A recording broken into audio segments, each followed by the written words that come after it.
First ever factory outlet Mukunda jewellery KPHB Kothapet Khammam Somajiguda Hanamkonda.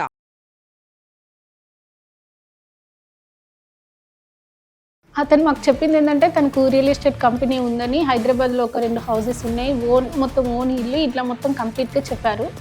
So ఇక్కడికి వచ్చిన తర్వాత తెలిసింది ఏంటంటే తను చెప్పింది మొత్తం అబద్ధము అని. 5 లక్షలు పెడితే 10 లక్షలు వస్తాయని బెట్టింగ్ చేస్తారు. ఈ 5 లక్షలు పోతాయి, మళ్ళీ 5 లక్షలు రావాలంటే మళ్ళీ బెట్టింగ్ బ్యాడ్ హ్యాబిట్ ఉంది. సో అట్లా కనీసం తిన్నావా ఉన్నావా ఏంటి కానీ అది అసలు అడగడమే ఏమి ఉండదు. ఎప్పుడు వస్తారో తెలియదు, ఇంటికి ఎప్పుడు వెళ్తారో తెలియదు. ఏంటో ఒక జైల్లో పెట్టి ఒక ఖైదీని పెట్టేసి టైంకి ఫుడ్ ఇచ్చేసి అట్లా ఉంటుంది అన్నట్టు. ఒక బాండింగ్ అనేది ఇంపార్టెంట్ కదా ఇక్కడ. కరెక్ట్. సో ఇలాంటి బాండింగ్ ఏం తనతో నాకు రావట్లేదు. ఇదే ఇలా ఏమీ లేనప్పుడు తనతో ఇంకా ఎన్ని రోజులు ఇలాగే ఉండాలి? తను మోసం చేశాడో నన్ను మా అమ్మ వాళ్ళు మోసం చేశారో నాకు తెలియదు.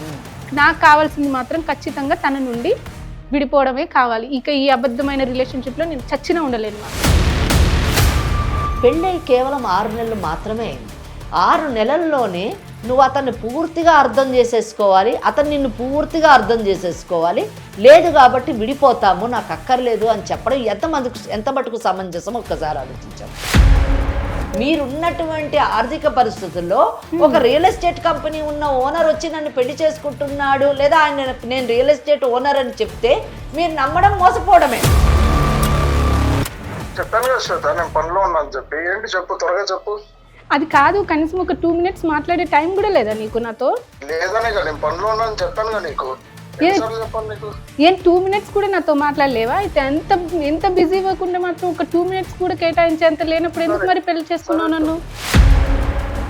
మేడం ఏమనుకోకండి, ఇది ఇంట్లో మ్యాటర్, మేము చూసుకుంటామండి. ఆ పాప తెలియక వచ్చి ఉంటుంది, మేము చూసుకుంటామండి. ఖచ్చితంగా అండి, ఇది ఇంట్లో సమస్య, దాంట్లో అసలు ఎలాంటి సందేహం లేదు. కానీ సమస్య అది ఇంట్లో దాకా ఉండేలాగా లేదు, మీ బంధమే తెగిపోయే పరిస్థితికి వచ్చింది. ఈ కార్యక్రమం ఒక ఉద్దేశం ఇందాక జయ మేడం గారు చెప్పినట్టు బంధాలని ఇంకొంచెం పటిష్టం చేయాలనేటటువంటి కోరికే కానీ బంధాలని విడగొట్టాలన్నది మాత్రం కాదండి.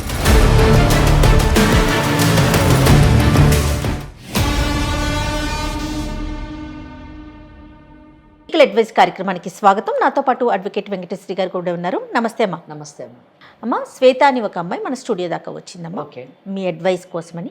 ఈ కాలంలో మనం ఎక్కువగా చూస్తున్నాం, ఒక ఇద్దరం కనిపిస్తే మాట్లాడుకునే ఫస్ట్ విషయం ఏంటంటే డివోర్స్ తీసుకుంటున్నారు. ఫస్ట్ మీతో పర్సనల్గానే మాట్లాడించేద్దాము, వేదిక దాకా అక్కర్లేదు అనుకున్నానమ్మా.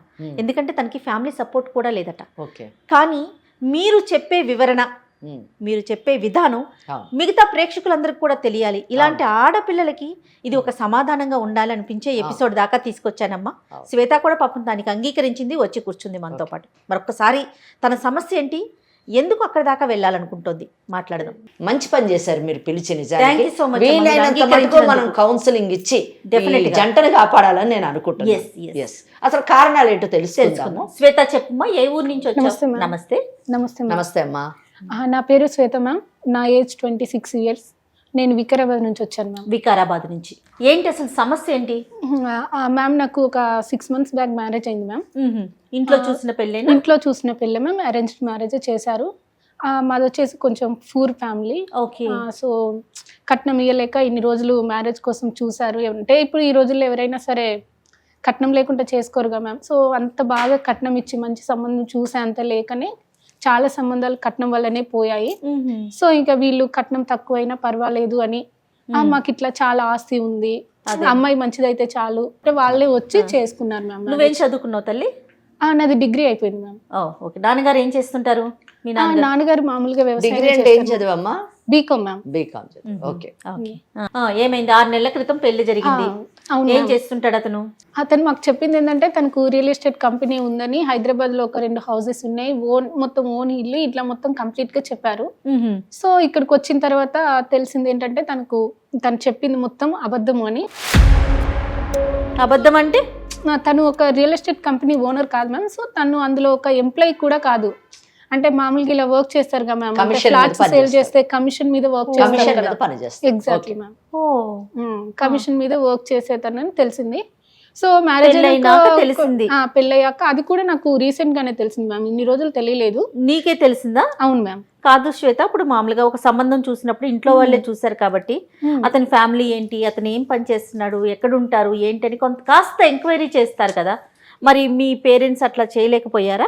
మాది కొంచెం ఫ్యామిలీ పరంగా కొంచెం బ్యాక్ ఉన్నాం కాబట్టి మళ్ళీ అందులో వాళ్ళకి కట్నం వద్దు ఏమి వద్దు అనేసరికి అమ్మ వాళ్ళు ఏమి ఎంక్వైరీ చేయకుండానే మ్యారేజ్ దాకా తీసుకెళ్లారు. సో తీరా చూస్తే ఇక్కడ చూస్తే కమిషన్ బేసిస్ మీద కమిషన్ మీద వర్క్ చేస్తారు. ఎంత వస్తుందమ్మా నెలకి? అది ఎగ్జాక్ట్ గా నాకు తెలియదు మ్యామ్. అప్రాక్సిమేట్ గా, ఎగ్జాక్ట్ అక్కర్లేదు, ఒక 40,000 దాకా వస్తుంది. 40,000 వస్తుంది. అంటే ఇంట్లో ఎంత మంది ఉంటారు మీరు? నేను మా హస్బెండ్ ఇద్దరు ఉంటాం. ఇద్దరే ఉంటారు. ఓకే. అతనికి వేరే బాధ్యతలు ఉన్నాయా? అవేం నాకు చెప్పడు మ్యామ్. ఫస్ట్ 40,000 తెచ్చి మీకు ఇస్తారా? ఇవ్వరు మ్యామ్. ఇంట్లో కావాల్సినవి తెస్తారు అంతే, ఏం చేస్తారు ఏంటనేది అసలు ఏ డీటెయిల్స్ చెప్పరు. మేడం ఏమడుగుతున్నారంటే మీ అత్త మామల్ని కూడా మీరే చూసుకోవాలా, అక్కడ కూడా తందేనా బాధ్యత? అదంతా కూడా నాకు తెలియదు మ్యామ్. ఏం చెప్పడు, ఏం చెప్పరు. ఇంట్లో కావాల్సింది తెచ్చిచ్చేసి తినేసి ఉండు అంతే. ఇంకా అదంతా నీకు అవసరం లేదు, నేను చూసుకుంటున్నాను కదా. అది మరి బాగానే చూసుకుంటారా ఇబ్బంది లేకుండా? బాగానే చూసుకుంటారా అంటే మీకు ఎలా చెప్పాలి మ్యామ్. ఫస్ట్ ఒక మ్యారేజ్ అయినా ఒక 20 days వరకు బాగానే ఉన్నాం. అంటే బాగా చూసుకోవడం అంటే ఏంటి మ్యామ్, అన్ని సామాన్లు తెచ్చి ఇవ్వడం కాదు కదా, కాస్త టైం స్పెండ్ చేయాలి. ఎవరికైనా ఉంటది కదా, మ్యారేజ్ అయిన చేసుకున్న వాళ్ళకి కంపల్సరీ ఉంటది కదా, కొంచెం టైం స్పెండ్ చేయాలి, కాస్త బయటికి వెళ్ళాలి, మా హస్బెండ్ తో ఉండాలని ఎవరికైనా ఉంటది. అది టైం ఎందుకు స్పెండ్ చేయలేకపోతున్నాడు మీతోని? ఆయనకి ఏమైనా బ్యాడ్ హ్యాబిట్స్ ఉన్నాయా, లేదా ఎవరితో అక్రమ సంబంధం ఉందా? లేదు మ్యామ్, అక్రమ సంబంధం అలాంటిది ఏం లేదు. కానీ ఎప్పుడు చూసినా ఫోన్ లోనే ఉంటారు. ఆయన చేసేటటువంటి పని అటువంటిది కదా, రియల్ ఎస్టేట్ కదా. ఫోన్స్, రియల్ ఎస్టేట్ వర్క్ అంటే ఫోన్స్ మాట్లాడతారు మ్యామ్, నాకు తెలుసు. సో దానికోసమే ఫోన్ మాట్లాడితే నాకు అభ్యంతరం లేదు. బట్ అలా కాదు మ్యామ్. తర్వాత తెలిసింది ఏంటంటే వాళ్ళు టోటల్ గా మాకు అబద్ధమే చెప్పారు. తనకు చాలా అప్పులు ఉన్నాయని, ఇట్లా బెట్టింగ్ చేస్తారని కూడా నాకు తర్వాతనే తెలిసింది. ఒక విషయం అమ్మా, అప్పులు ఎందుకని అంటారు? ఈ బెట్టింగ్ వల్ల, బెట్టింగ్స్ వల్లే మ్యామ్. 5 లక్షలు పెడితే 10 లక్షలు వస్తాయని బెట్టింగ్ చేస్తారు. ఈ 5 లక్షలు పోతాయి, మళ్ళీ 5 లక్షలు రావాలంటే మళ్ళీ బెట్టింగ్. బ్యాడ్ హ్యాబిట్ ఉంది. ఓకే. సో అట్లా కనీసం తిన్నావా ఉన్నావా ఏంటి, కానీ అది అసలు అడగడమే ఏమి ఉండదు. ఎప్పుడు వస్తారో తెలీదు, ఇంటికి ఎప్పుడు వెళ్తారో తెలీదు. ఏంటో ఒక జైల్లో పెట్టి ఒక ఖైదీని పెట్టేసి టైంకి ఫుడ్ ఇచ్చేసి అట్లా ఉంటది అన్నట్టు.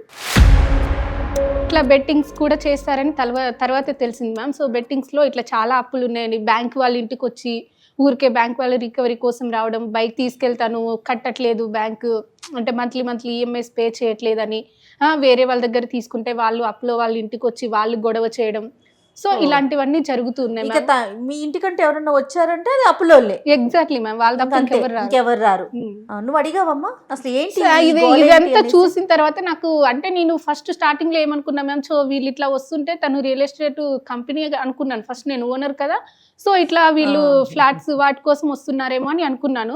బట్ తర్వాత ఎంతైనా నాకు డౌట్ వస్తుంది కదా మేము ఇట్లా రెగ్యులర్ గా వచ్చి నేను తర్వాత పే చేస్తా అని ఫోన్ లో చెప్పడం, సార్ ఒక 2 months టైం ఇవ్వండి, ఇదంతా ఏంటనేది నాకు అర్థం కాలేదు మ్యామ్. ఒక రోజు నిలదీసి అడిగితే ఇవన్నీ చెప్పారనమాట.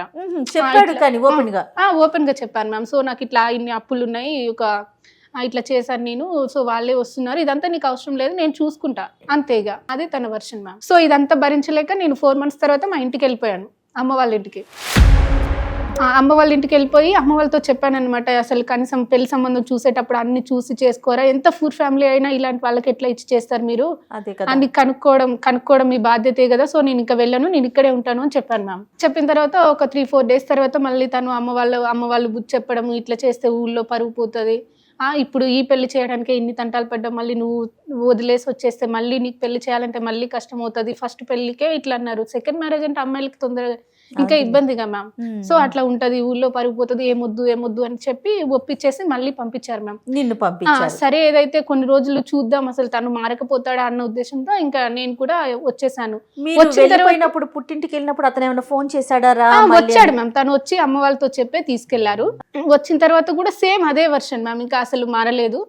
ఇంకా నాకు చిరాకు వచ్చేసింది. సో ఇంకా అందుకనే ఇక తనతో ఉండకూడదని డిసైడ్ అయ్యాను, అందుకే మీకు చెప్పాను మ్యామ్. వద్దనుకుంటున్నాను అంటున్నారు కదా, అంటే అర్థం కాలేదు నాకు. అంటే తను నాకు ఏ రకంగానూ కనెక్ట్ అవ్వట్లేదు మ్యామ్. ఇప్పుడు మ్యారేజ్ చేసుకునేది దేనికి మ్యామ్? ఎమోషనల్ గా, మెంటల్ సపోర్ట్ కోసం, కేరింగ్ ఇవన్నీ ఉంటాయి కదా మ్యామ్. మీరు ఒక ప్రశ్న అడిగారు, మ్యారేజ్ చేసుకున్నది ఎందుకు అని అన్నారు. అవును మ్యామ్. మ్యారేజ్ చేసుకున్నది ఓన్లీ నాట్ ఫైనాన్షియల్ పొజిషన్ గురించే కాదు, ఎస్ మ్యామ్. మీరు అన్నట్టుగా ఎమోషనల్ గా కానివ్వండి, వేరే ఏ విధంగా కనెక్ట్ కావట్లేదు అంటే ఎమోషనల్ గా ఏ విధంగా మీకు కనెక్ట్, మీ ఉద్దేశం ఏంటి అంటే దాని మీనింగ్ ఏంటి నాకు అర్థం కాలేదు. ఎమోషనల్ గా గా అంటే మ్యామ్ ఇప్పుడు పెళ్లి చేసుకున్న తర్వాత ఎవరైనా ఏమనుకుంటారు మ్యామ్, హస్బెండ్ తో టైం స్పెండ్ చేయాలి, అన్ని చెప్పాలి, తనకు ఒక మోరల్ సపోర్ట్ లా ఉండాలి అని ఎవరైనా అనుకుంటారు. సో తను కూడా అన్ని నాకు చెప్పాలి, నేను తనతో అన్ని చెప్పాలి. ఎందుకంటే ఇప్పుడు ఒక అమ్మాయి ఒక ఫ్యామిలీని వదిలేసి హస్బెండ్ దగ్గరికి వస్తుంది అంటే ఫ్యామిలీలో ఎన్నో రిలేషన్స్ ఉంటాయి మ్యామ్. సో అవన్నీ కాకుండా హస్బెండ్ తో పెళ్ళైన తర్వాత ఆ రిలేషన్స్ అన్ని అమ్మాయి తన హస్బెండ్ లోనూ చూసుకుంటుంది. హస్బెండ్ గానీ బ్రదర్, సిస్టర్, మదర్, అన్ని రిలేషన్స్ చూసుకుంటది. నేను చెప్పేది వినాలి, కనీసం నాతో టైం స్పెండ్ చేయాలి. మాది లవ్ మ్యారేజ్ కాదు మ్యామ్, అరేంజ్ మ్యారేజ్. సో నా గురించి తను తెలుసుకోవాలి, తన గురించి నేను తెలుసుకోవాలి, ఇలా కంపల్సరీ ఎవరికైనా ఉంటది కదా మ్యామ్. సో ఇలాంటి ఏమి లేవు. ఏదో నేను జస్ట్ ఫుడ్ కోసమే వచ్చినట్టు వండేసుకొని తినేసి పడుకుంటే సరిపోతుందా మ్యామ్? ఒక బాండింగ్ అనేది ఇంపార్టెంట్ కదా ఇక్కడ. కరెక్ట్. సో ఇలాంటి బాండింగ్ ఏం తనతో నాకు రావట్లేదు. ఓకే. తను నాకు ఆ ఛాన్స్ ఇవ్వట్లేదు. పోనీ నేను తన్ని అండర్స్టాండింగ్ చేసుకొని ఉందామన్నా తను నాకు ఆ ఛాన్స్ ఇవ్వట్లేదు. ఇదే ఇలా ఏమీ లేనప్పుడు తనతో ఇంకా ఎన్ని రోజులు ఇలాగే ఉండాలి? దేనికోసం ఉండాలి? ఫస్ట్ నేను ఫుడ్ కోసమా? అదైతే మా ఇంటి దగ్గర కూడా ఉంటది కదా మ్యామ్. అవును. అందుకనే ఇంకా నేను తనతో ఉండలేను అనేసి నేను మాట్లాడండి మ్యామ్. మీరు చెప్పిన దాంట్లోనే మీ వయసు 26 సంవత్సరాలు అన్నారు కదా. మిమ్మల్ని పెంచినటువంటి తల్లిదండ్రులు మీకు ఈ సంబంధం కరెక్ట్ సంబంధం అని చెప్పి మీకు ఇచ్చి పెళ్లి చేశారు. అంటే ఏంటి, మిమ్మల్ని బాగా అర్థం చేసుకోవడానికి 26 సంవత్సరాలు మిమ్మల్ని పెంచినటువంటి తల్లిదండ్రులు దే టుక్ 26 years 26 సంవత్సరాలు తీసుకొని ఈ అబ్బాయికి ఇచ్చి పెళ్లి చేశారు కదా. అంటే మరి వాళ్ళు మిమ్మల్ని అర్థం చేసుకోలేదని అనుకోవాలా అన్న ఒక ప్రశ్న నాలో తలెత్తింది ఒకటి. రెండోది, మీరు ఇతన్ని మీరు అర్థం చేసుకోవడానికి లేదా మీరు అతన్ని అర్థం చేసుకోవడానికి 6 నెలలు సమయం సరిపోదేమో వెన్ కంపేర్ టు 26 years అని అన్నది ఒక విషయం మనం గుర్తుపెట్టుకోవాలి. మీరు ఆయనకు అప్పులు ఉన్నాయని మీరు చెప్పారు, అది తెలుసుకున్నారు మీరు, అతను మీకు చెప్పలేదు, మీరు తెలుసుకున్నారు. అప్పులోళ్ళు మీ ఇంటికి వస్తే అతన్ని పిలిచి బయట అడుగుతున్నారు, లేదా ఆయన లేనప్పుడు మిమ్మల్ని మేము పలానా బ్యాంకు నుంచి వచ్చామని చెప్తున్నారు. కానీ అతను ఏ రోజు వచ్చి నాకు ఇన్ని అప్పులు ఉన్నాయి నాకు, నువ్వు నీ పుట్టింటికి పోయి తీసుకొని రా, లేకపోతే నీకున్న బంగారం అమ్ము అని చెప్పేసి ఏ రోజు కూడా నేను మిమ్మల్ని అతను అడగలేదు. తన బాధ లేదు, తన పడుతున్నాడు, కానీ మిమ్మల్ని ఇబ్బంది పెట్టలేదు. అడిగారు. ఇక్కడ మీరు రియల్ ఎస్టేట్ ఓనర్ని పెళ్లి చేసుకుంటున్నాను అని మీరు అనుకున్నారు. ఆయన రియల్ ఎస్టేట్ ఓనర్ అని చెప్తే మీరు నమ్మేశారు. ఎలా నమ్ముతారమ్మా? రీకు తగ్గట్టుగా ఏదో 40,000 ఎర్న్ చేసుకునేటటువంటి వాడు వచ్చాడు, వివాహం చేసుకున్నాడు, నిన్ను కష్టపెట్టకుండా తన బాధలే తాను పడుతున్నాడు, నిన్ను నేను చూసుకుంటాను, నువ్వేమి ఇంటర్ఫియర్ కాకు అని అంటున్నాడు. ఇక్కడ మటుకు బాణం. ఇంకొకటి, పెళ్ళై కేవలం 6 నెలలు మాత్రమే అయింది. 6 నెలల్లోనే నువ్వు అతన్ని పూర్తిగా అర్థం చేసేసుకోవాలి, అతను నిన్ను పూర్తిగా అర్థం చేసేసుకోవాలి, లేదు కాబట్టి విడిపోతాము, నాకు అక్కర్లేదు అని చెప్పడం ఎంత మటుకు సమంజసం ఒక్కసారి ఆలోచించాము. అయితే మీరు ఇందాక ఒకటి చెప్పారు, నన్ను కూడా అడిగాడు డబ్బులు తీసుకురమ్మని అని అంటున్నారు. మీరు ఏమన్నాడమ్మా చెప్పండి. నాకున్న గోల్డ్ అంటే పెళ్లిలో పెడతారు కదా మ్యామ్, అంటే అమ్మ వాళ్ళు కానీ అత్తయ్య వాళ్ళు కానీ పెట్టిన గోల్డ్ మొత్తం అమ్మేసి కట్టేశారు. మొత్తం గోల్డ్ అంటే ఎంత అప్పు ఉందమ్మా ఆయనకి? అంటే అప్పు ఎంత ఉందో తెలియదు కానీ మ్యామ్ నా దగ్గర ఉన్న 10 తులాలు గోల్డ్ అమ్మేశాడు.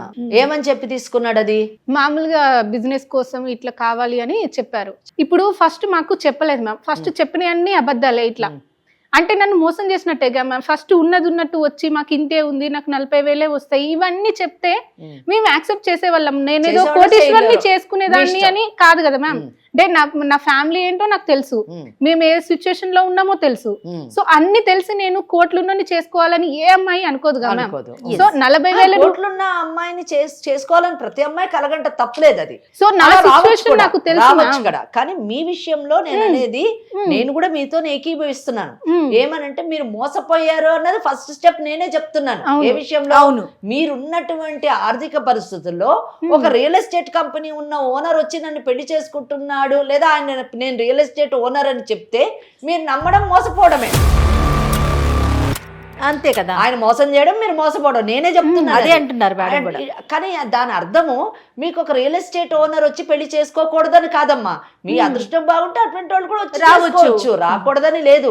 రావాలని ప్రతి అమ్మాయి కోరుకోవాలి కూడా, ప్రతి అమ్మాయి కలగంటది కూడా. కానీ ఇక్కడ నేను అనేది ఏంటంటే మీ విషయంలో తప్పకుండా ఫస్ట్ స్టేజ్ లోనే మోసం జరిగింది.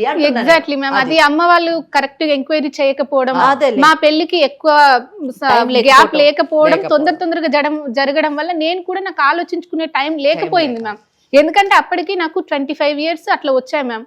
ఊళ్ళలో ఉన్న వాళ్ళు 25 years అమ్మాయికి పెళ్లి కాలేదంటే ఎన్ని మాటలు అంటారు తెలుసా మ్యామ్? ఫస్ట్ ఎన్ని మాటలు అంటారు తెలుసా? ఇంకా దీనికి పెళ్లి అవ్వదు, ఇంకా ఎవరినో ఒకరిని చూసుకొని వెళ్ళిపో. సో ఇలాంటి ఎన్ని మాటలు ఉంటాయి అమ్మ వాళ్ళని. ఇక నువ్వెందుకు రా పిల్లని కన్నది, ఆడపిల్లని పెళ్లి చేయడం చేతగానప్పుడు ఇలా అమ్మ వాళ్ళని అన్న మాటలన్నీ విని విని విని ఇంకా ఎవరు వచ్చినా పర్వాలేదు చేసేసుకుందాం అన్నట్టున్న సిచ్యువేషన్లో నేను ఉంటే వీళ్ళు వచ్చి చెప్తే ఇంకా నేను అక్కడే ఇక సరే ఎవరు అమ్మ వాళ్ళు చూస్తున్నారు, చేస్తున్నారు, అమ్మ వాళ్ళు ఎంక్వైరీ చేస్తున్నారు, వాళ్ళకి నచ్చింది. ఇంకా వాళ్ళని ఇబ్బంది పెట్టొద్దు ఫస్ట్. నేను ఇప్పటికే చాలా ఇబ్బంది పెట్టాను అమ్మ వాళ్ళని. ఊళ్ళో వాళ్ళని అనడం, నన్ను అనడం, దీని అన్నిటికంటే ఇప్పుడు నాకు ఎవరికొన్ని పెళ్లి చేసేసుకుంటే అమ్మ వాళ్ళని ఎవ్వరు ఏమి అనరు. నాకు మాటలు ఉండవు ఊళ్ళో అన్న ఉద్దేశంతో ఇంకా నేను ఏమి చేయలేదు. ఇంకా నేను కూడా చేసేసుకున్నాను. చేసేసుకున్న తర్వాత వచ్చిన తర్వాత నాకు నేను అడిగితే కానీ చెప్పలేదు మ్యామ్. ఇక్కడ ఏంటంటే కనీసం పెళ్ళైన తర్వాతనైనా ఇలా ఉంది, ఇలా నేను కూడా నీకు నువ్వు నచ్చి నేను ఇట్లా పెళ్లి చేసుకున్నాను తెలిసిందమ్మా. 2 నెలల తర్వాత నేనే అడిగితే చెప్పాడు మ్యామ్. ఇక్కడ ఏంటంటే నేను అడగడం వల్లనే తెలిసింది. అది ఊరికే వాళ్ళు వీళ్ళు వస్తుంటే ఏంటి అని నేను అడిగితే తెలిసిందే తప్పితే ఇక్కడ కూడా మ్యామ్ పెళ్ళైన కొత్తలోనే అప్పుడైనా చెప్పుంటే ఇక పెళ్ళైపోయిన తర్వాత ఎవ్వరు మేము చేయలేదుగా మ్యామ్. తనకు సపోర్ట్ చేసేదాన్ని నేను ఖచ్చితంగా. అప్పటికి కూడా తనకు నిజం చెప్పాలి అనిపించలేదు.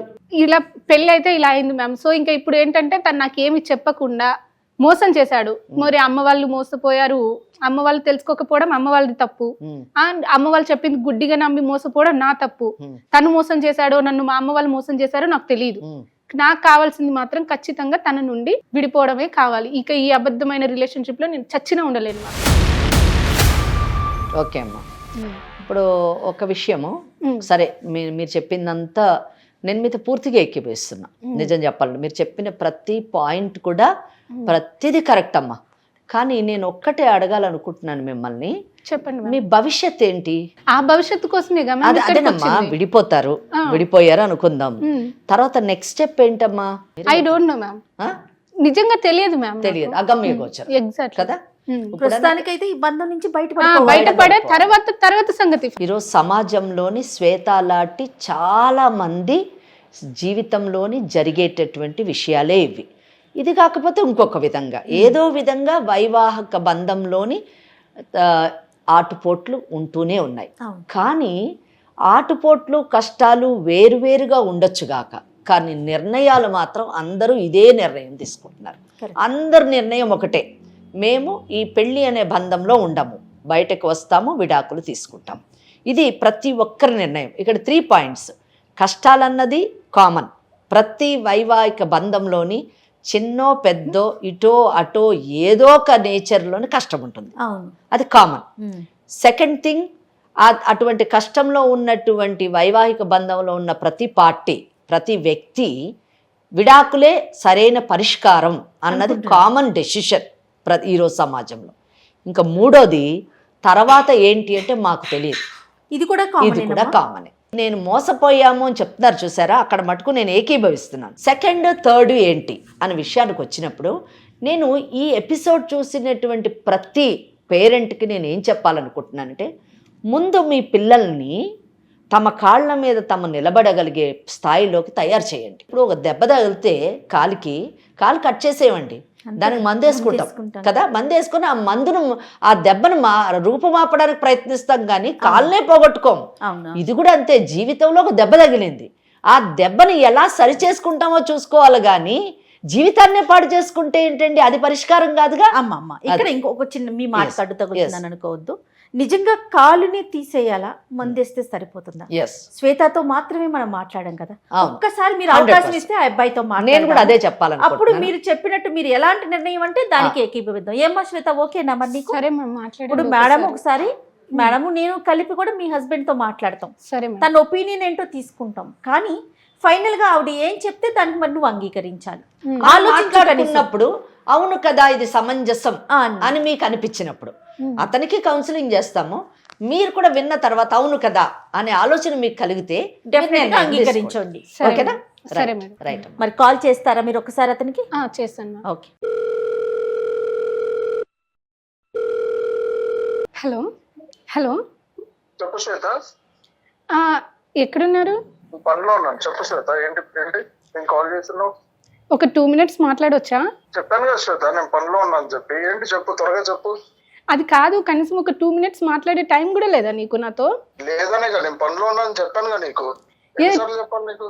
ఏం 2 minutes కూడా నాతో మాట్లాడలేవా? అయితే ఎంత బిజీ వర్క్ ఉంటే మాత్రం ఒక 2 minutes కూడా కేటాయించేంత లేనప్పుడు ఎందుకు మరి పెళ్లి చేసుకున్నావు నన్ను? సరే శ్వేత చెప్పు శ్వేత, త్వరగా చెప్పు. నేను నాకు పనులు ఉన్నాయి చెప్పు. త్వరగా కాదు, ఇగో ఇట్లా 2 minutes కూడా నాకు టైం కేటాయించినప్పుడు అసలు నీతో ఉండడం వేస్ట్. నేను చెప్పిన కదా నీతో ఇంకా నా వల్ల కాదు, నేను ఇదంతా భరించలేను, నేను డైవర్స్ తీసుకుంటాను. ఇట్లా సుమన్ టీవీ దగ్గరికి వచ్చాము, ఒకసారి మాట్లాడండి మేడం వాళ్ళతో. అక్కడికి ఎందుకు వెళ్ళావు? నేను చెప్పిన కదా ఇంకా నా వల్ల కాదు అని, అందుకే ఇక్కడికి వచ్చేసాను. ఒకసారి మీరు మాట్లాడండి మేడం వాళ్ళతో, మేడం వాళ్ళు చెప్తారు. ఏం పేరు అన్నావు? అరుణ్. నమస్తే అండి అరుణ్ గారు. నమస్తే మేడం. నేను జయానండి, Suman TV legal advice programme నుంచి మాట్లాడుతున్నాను. సారీ అండి, మీ పర్మిషన్ లేకుండా మీతో మాట్లాడుతున్నాము, ఏమనుకోవద్దు. శ్వేత మా దాకా వచ్చింది. నాతో పాటు అడ్వకేట్ వెంకటేశ్వరి గారు ఉన్నారండి. మేడం మేడం ఏమనుకోకండి, ఇది ఇంట్లో మ్యాటర్, మేము చూసుకుంటామండి. ఆ పాప తెలియక వచ్చి ఉంటుంది, మేము చూసుకుంటామండి. ఖచ్చితంగా అండి, ఇది ఇంట్లో సమస్య, దాంట్లో అసలు ఎలాంటి సందేహం లేదు. కానీ సమస్య అది ఇంట్లో దాకా ఉండేలాగా లేదు, మీ బంధమే తెగిపోయే పరిస్థితికి వచ్చింది. ఈ వేదిక బంధాలని కలిపి పనులు ఉన్నాయి, నాకు చాలా పనులు ఉన్నాయి, నాకు మా చాలా బాధలు అంటే ఉన్నాయి. అందరికీ పనులు ఉంటాయండి, మీకే కాదు పనులు, ప్రతి ఒక్కరికి పని ఉంటుంది. నాకు పని ఉంటుంది, శ్వేతకి పని ఉంటుంది. Madam advocate, senior most advocate, ఆవిడ ప్రతి క్షణం కూడా వాల్యుబుల్ అన్నమాట. మేడం కాబట్టి దయచేసి కొంచెం ఓపికతో ఉండండి. మీ బంధాన్ని ఏదో విడగొట్టాలనో దాన్ని తీసేయాలనో మా ఉద్దేశం కాదండి. బంధాలని అనుబంధాలని కలిపే వేదికే Suman TV legal advice programme. మీరు కాస్త ఓపికగా కొంచెం దయచేసి, ఎందుకంటే అమ్మాయి మా దాకా వచ్చి వేదికలో కూర్చొని ఉంది, మేం పిలిపించలేదండి, తనే వచ్చింది, సమస్య బయటకు వచ్చేసింది. Okay madam, okay madam. కాబట్టి మీరు మాట్లాడాల్సిన అవసరం ఉంది. తనేదో చెప్తా ఉందండి, అంటే పెళ్ళైన 6 నెలల్లోనే మీ ఇద్దరి మధ్య మనస్పర్ధలు వచ్చినాయి, ఎవరికి వారం విడిపోదాం అనుకుంటున్నాం, తనకేమో కానీ నాకైతే ఉండాలని లేదు మేడం అనేసి చాలా ఖరాఖండిగా చెప్తా ఉంది.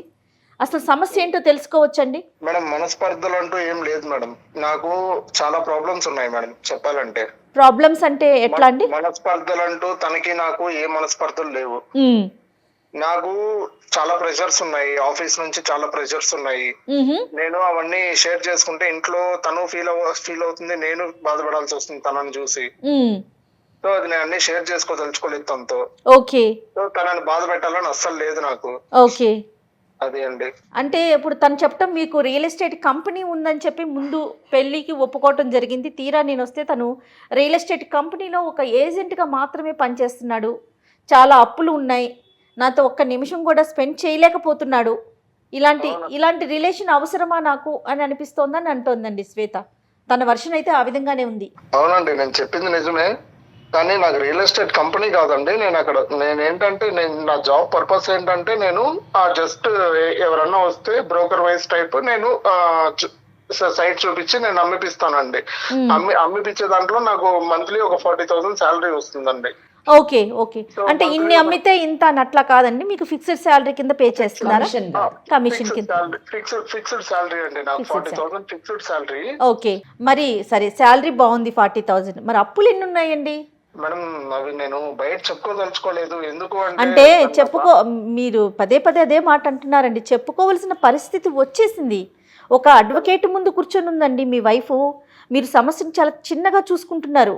మీకు అర్థమైందో లేదో? మేడం పెళ్లికి దాదాపు 11 లక్షలు ఖర్చు అయింది మేడం నాకు. మీకయింది? ఓకే. 11 లక్షలు ఖర్చు అయింది అంటూ నేనేం చేశానంటే ఆస్తో ఏం చేశానంటే ఒక చెడలో బెట్టింగ్ అనేది ఒకటి ఆడాను. ఎందుకు? పెళ్లి చేసుకోవటం కోసం, ఆ డబ్బుల కోసం బెట్టింగ్ ఆడారా? అందులో లేదండి, యాక్చువల్ గా నాకు నాతో తిరిగే వాళ్ళు ఆడుతా ఉండి నన్ను ఆడిపించడం జరిగింది. అందులో నేను పోగొట్టుకోవడం జరిగింది. 5 లక్షలు 10 లక్షలు అట్లా పెంచుకుంటూ అది 30-40 లక్షల దాకా దారి తీస్తుంది నాది. సో అది నేను ఇంట్లో చెప్పుకోలేక ఇట్లాంటివన్నీ ప్రాబ్లమ్స్ ఫేస్ చేయాల్సి వస్తుంది. నేను ఇంకా క్రెడిట్ కార్డులు అన్ని తీసి దాన్ని కట్టి అట్లా సో చాలా ఇంట్రెస్ట్లు problems అంతా face పెరిగిపోయినాయి. చేసుకుంటున్నాను. చాలా ఉందండి నాకు. నేను అట్లనేసి ఇంట్లో చెప్పుకొని తనని బాధ పెట్టాలని అస్సలు లేదు నాకు. ఓకే, కాదండి, ఇంతవరకు చాలా ఫెయిర్గా ఒప్పుకున్నారు, బాగుంది. కానీ అబద్ధం చెప్పి పెళ్లి చేసుకున్నారు కదా, ఈ మాటకే అమ్మాయి బాధపడుతుంది కదా మరి శ్వేత. మేడం అట్లని కాదు మేడం, నేను అబద్ధం చెప్పాలని కాదు, తను నాకు నచ్చింది. సో అందుకనేసి నేను అబద్ధం చెప్పి మరి పెళ్లి చేసుకోవాల్సి వచ్చింది. కాదండి, నచ్చితే ఒక కంపెనీకి ఓనరు, ఒక కంపెనీలో పని చేసే వాళ్ళకి తేడా లేదండి, చెప్పండి. అది అంటారు కదండి, 100 అబద్ధాలు అయినా చేసి ఒక పెళ్లి చేయమని చెప్తారు కదండి. అట్లా చేసి నేను ఇంకేదో ఒకటి ఆ బాబుని శ్వేతను సాధించుకోవాలి అని చెప్పి నేను ఆ తన్ని పని అదే చేశానండి. అదే నేను అంటున్నాను, 100 అబద్ధాలు చెప్పి ఒక పెళ్లి చేసుకోవచ్చు, కానీ ఆ పెళ్లి ముందుకు వెళ్ళాలి కదా. చెప్పే అబద్ధం ఏ విధంగా ఉండాలి? కంపెనీ ఓనరు, కంపెనీలో పనిచేసే వాళ్ళు ఒకటవుతామా చెప్పండి? ఇంకా తనని దక్కించుకోవడం కోసం నాకేం చేయాలో తెలియదండి. ఇంకా మీరు ఆ దక్కించుకోవాలనుకున్నారు, తన మనసుకి ఎంత గాయం అయ్యింది. ఇప్పుడు అసలు అమ్మాయికి ఏ విధంగా చెప్పి పంపించాలి? మీతో ఫోన్ మాట్లాడక ముందే మేడం మ్యాక్సిమం ఎంత ఒక ఆడపిల్లకి ఏమేమి చెప్పాలో అవన్నీ చెప్పాం, కానీ ఒకసారి మీతో మాట్లాడాలని చెప్పి మేడం దగ్గర పర్మిషన్ తీసుకొని మరి మీకు నేను కాల్ చేయించాను. ఒకసారి మేడంతో కూడా మాట్లాడండి. మేడం మేడం ఈ- మేడం పేరు వెంకటేశ్వరి గారు, అడ్వకేట్ అండి, senior advocate madam. Arun, madam నమస్తే మేడం. నమస్తే అరుణ్. మేడం మీతో నేను ఏ విషయంలోని గట్టిగా మాట్లాడదలుచుకోలేదు. ఎందుకంటే నాకు మీరు మాట్లాడిన మాటలన్నీ కూడా జయ గారితో మాట్లాడిన ప్రతి మాట విన్నాను నేను. మీరు నాకు నచ్చిన ఇదేంటంటే, నాకు ఆమె కావాలి, ఆమె నచ్చి పెళ్లి చేసుకున్నాను, ఆమెను వదలడం నాకు ఇష్టం లేదు అని చెప్పడం నాకు నచ్చింది. ఎందుకంటే ప్రస్తుత సమాజంలోని మనం ఏదైనా సంపాదించవచ్చండి, మనల్ని ప్రేమించే వ్యక్తిని సంపాదించడం చాలా కష్టం. అది వేల కోట్లతో సమానం, లక్షల కోట్లతో సమానం. అటువంటి వ్యక్తి భర్తగా మన శ్వేతకి లభించడం చాలా అదృష్టం. ఇక్కడ మటుకు బాగుందండి. కానీ నేను ఒకటి అడగదలుచుకున్నాను.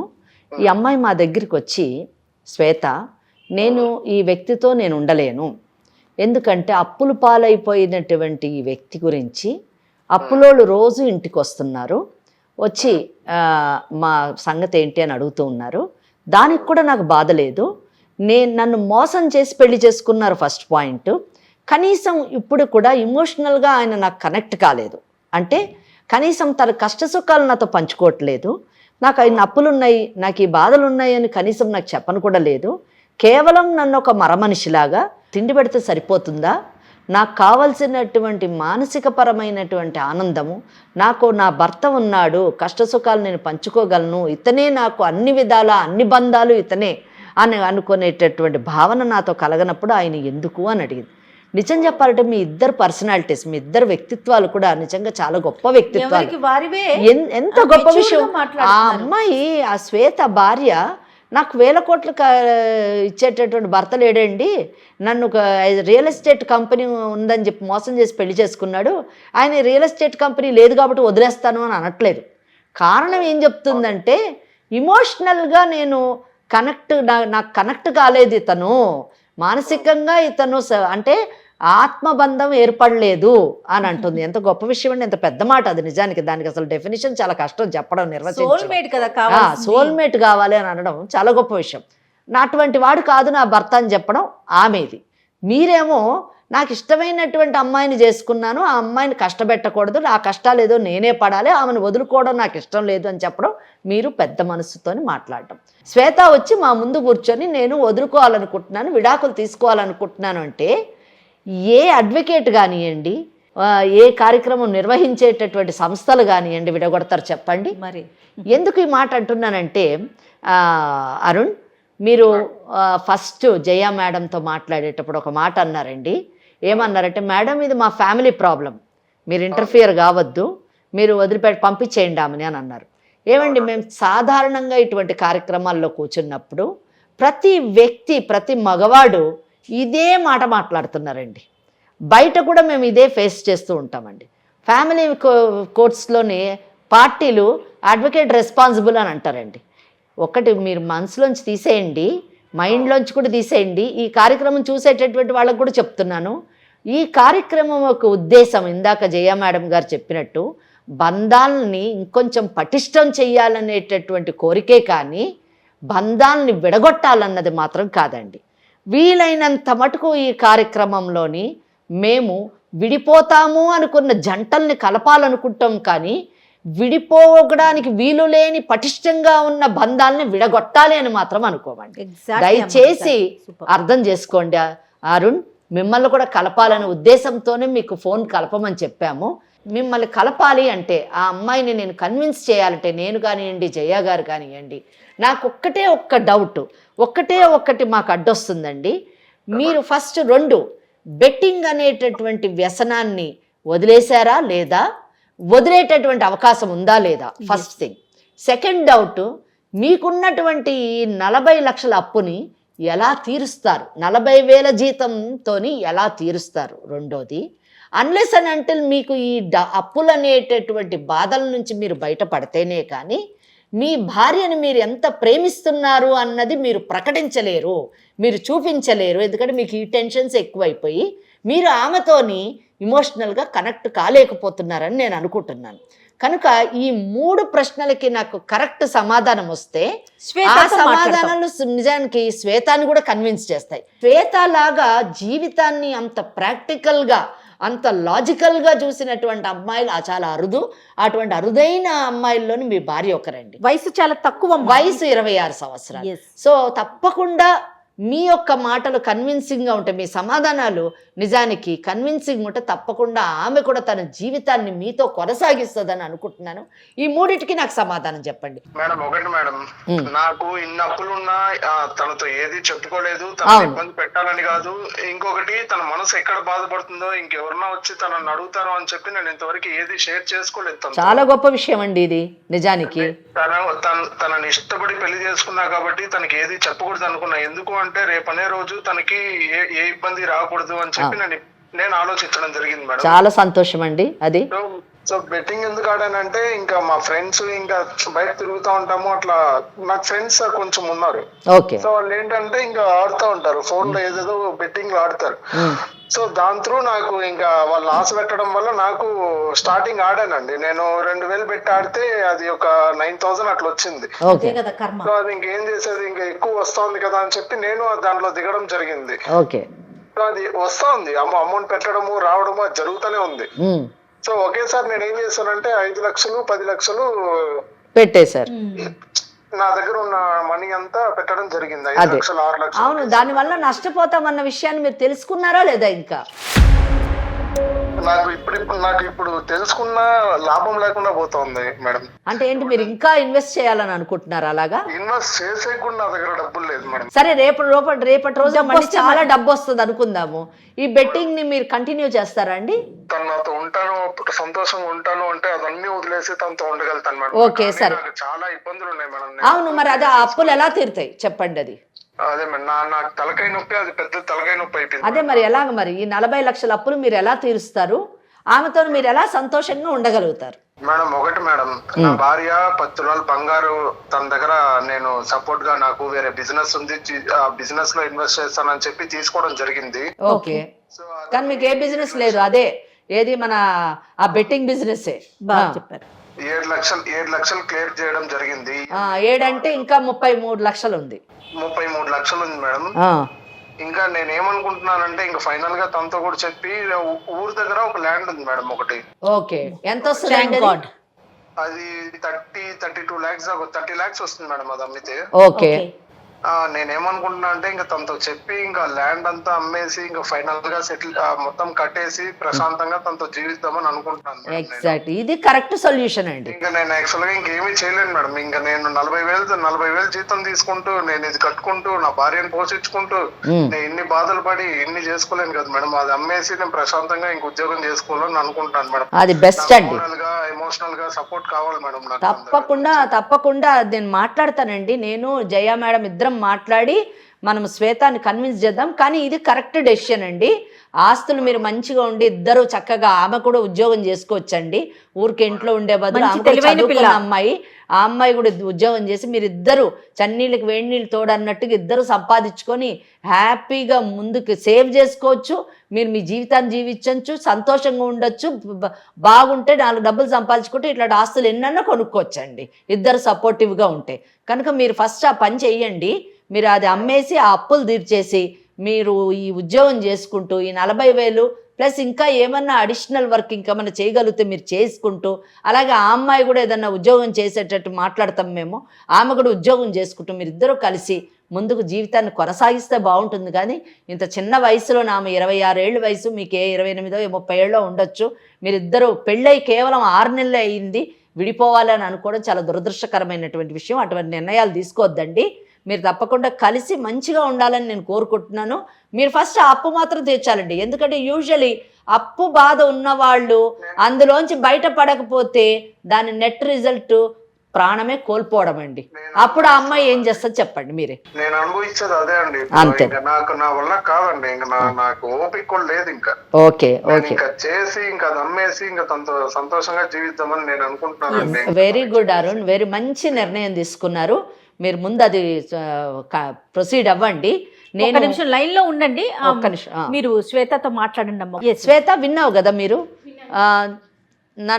నా దృష్టిలోనైతే ఇప్పుడు ప్రాబ్లం అంతా ఇదంతా అప్పుల బాధమ్మ.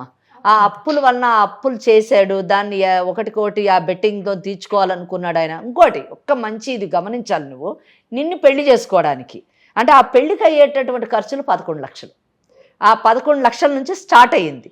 ఎందుకు 11 లక్షలు ఇది చేసి నిన్ను పెళ్లి చేసుకోవాలన్నాడు? రెండో పాయింట్, నిన్ను ఇష్టపడ్డాడు, నాకు ఈ అమ్మాయి నచ్చింది. 2, 3 నీతోని ఏ కష్టం కూడా అంటే తన అప్పుల విషయం నీతో పంచుకోలేదు. ఎందుకు పంచుకోలేదు అంటే నా కష్టాలేదో నేనే పడతాను, తనకి చెప్పి తనని బాధ పెట్టడం నాకు ఇష్టం లేదు మేడం. సో ఇవన్నీ కూడా నువ్వు తెలివైన అమ్మాయివి, చదువుకున్న అమ్మాయివి, పేద కుటుంబం నుంచి వచ్చిన దానికి కష్టం నష్టం తెలిసినటువంటి అమ్మాయివి కాబట్టి మీ అమ్మ నాన్నని ఎలా అర్థం చేసుకున్నావో.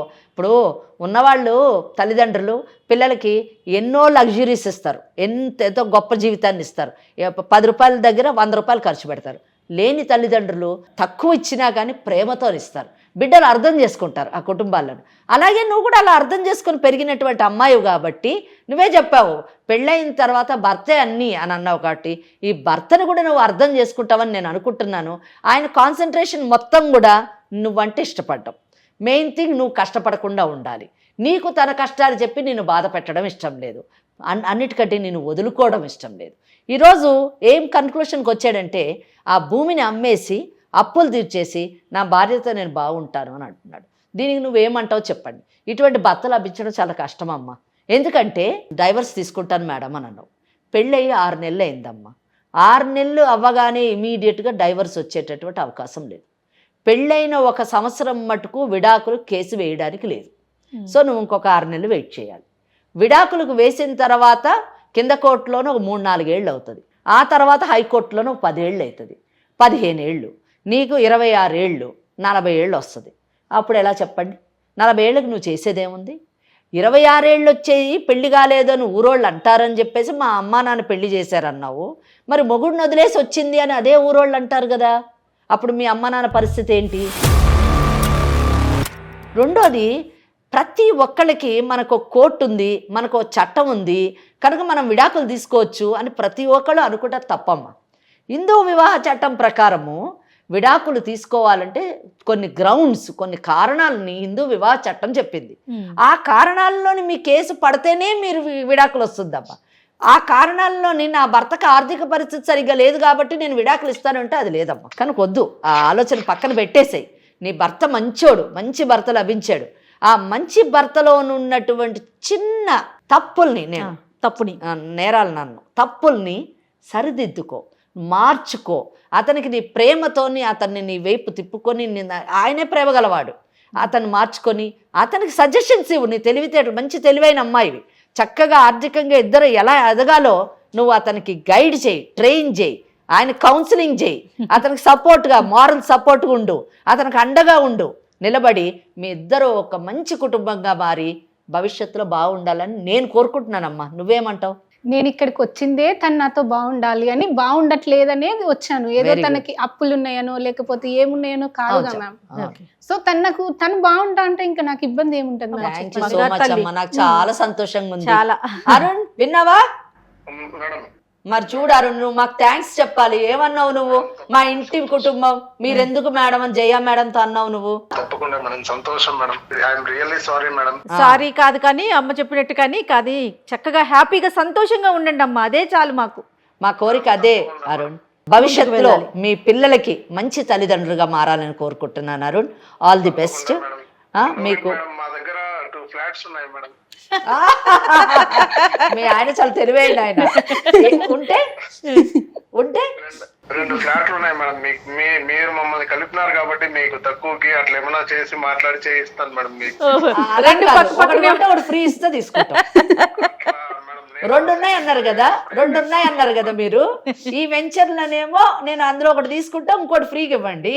నెక్స్ట్ వెంచర్ లో జయ గారికి 1 గంట దావిడి, 1 ఫ్రీగా ఇవ్వండి. తప్పకుండా మేడం, తప్పకుండా అంట. తీసుకోండి మేడం. ఒకటి తీసుకుంటాంలే అరుణ్, కానీ ఒకటి మాత్రం భవిష్యత్తులో మీరే ఒక రియల్ ఎస్టేట్ ఓనర్ కావాలి.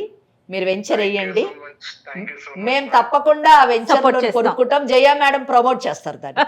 All the best.